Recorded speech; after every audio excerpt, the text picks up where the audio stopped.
Alright, today we are doing the sway bar link, and first thing I'm going to use is some WD-40. I already know these are pretty rusted on because I've already done the other side. So I'm just going to go ahead and squirt a bunch of WD-40 up in here.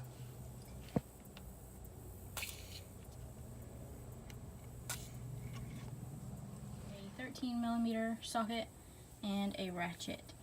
You're going to need a 13mm combination wrench or open end wrench that you can put onto the bottom of this nut, so that way when it turns, you have some resistance. It's not going to just be spinning in place. Millimeter combination wrench that I have. I'm going to use the closed side. I got the little washer off and the nut. They've become rusted together over time. So all you got to do now to get this link out is to bang with it on like a mallet and get that tension out of there.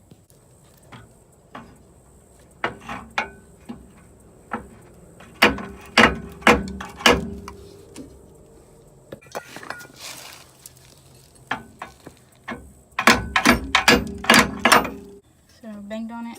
I was able to get it out. I'm just going to pull the whole old thing out.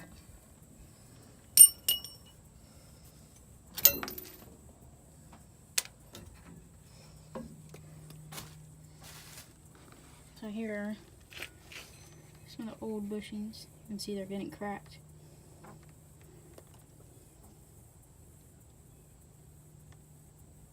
Totally just cracked.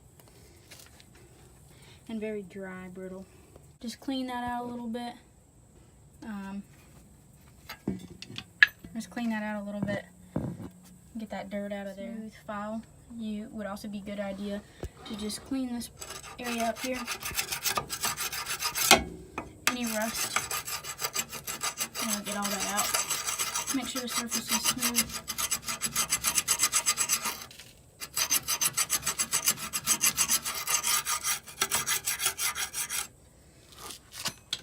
And then clean it up.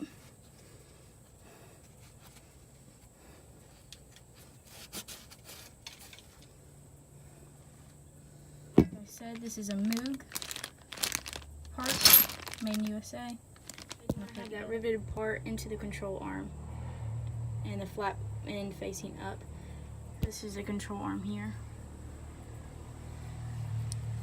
And then this part, once you have the bolt in, this riveted part here is going to go down into that. It should fit right down in that hole. Might not be a perfect fit at first, but once it's together, it'll be fine. You want to put a washer on top of that. Bolt's going to go through that. There's going to be another bushing and washer on the other side of this sway bar. Then you're just going to have the center link, then that bushing there and the washer. And then on the other side, you're going to have another washer and bushing in that opposite order. So bushing, then washer. And then you'll have the nut. So let me get it together for you. So, like I said, this is the easiest way to do it. Just go ahead and have the center part aligned in there. If you have your control arm, which you should, supported by a jack, you're definitely going to have to lower it once you take it off to give that area a bigger gap. So once you have that done, then you're going to try and put the upper part. You're going to have a washer, and you're going to have the next bushing on there with the riveted side pointing down. So you go to put it in here. It goes straight down. You're going to have to do some adjusting to make sure that bolt gets in there line properly, but that's the setup that you want. Once I have that bolt through, I'll be back. So I'm having a little bit of trouble getting this bolt down into those bearings. So what I've done is take like a little crowbar, wedge it in between the frame and the top of the bolt, and just push it all the way down. So you want to just push it all the way down, and it should go mostly all the way in. Then you can readjust. I'm going to put it under the coil spring, push it again. Now that bolt is all the way through and through. You can see there's a little bit of a gap right there. It's going to close right up once it's all tightened back together.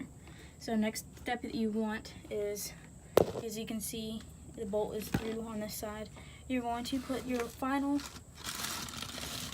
bushing and washer on, as well as the nut, obviously. So you're going to put it with the rivet facing up, and then you're going to put the washer on the other side, and then the nut's going to go underneath of the washer. You're also probably going to have to jack it back up to where there's more tension and there's more of the bolt sticking out of the underside. So after I did that, jack this up a little bit more and pried down on this crowbar on the top of the nut and push down pretty hard, I could get more of the bolt sticking out on the other side of the control arm enough to fit the other washer and nut on. So now you got left is to tighten it up. And I will say about these new sway bar links is they were 13 millimeter when they came off. This new part is actually a 14 millimeter, so you want to get that socket size to tighten it back up. In addition to the combination wrench to hold on to the bottom to tighten it up. Once you have that tightened in, I did mine about a fingertip length on the bottom. That's plenty enough. You don't want to tighten it too tight because you don't want to wear these bearings out too much already. Needs to be able to separate a little bit. Bar link. Now I have a new sway bar link as well as the sway bar bushing. Very easy fix, very easy modification. Don't have to take anything apart except for the wheel. Thanks for watching.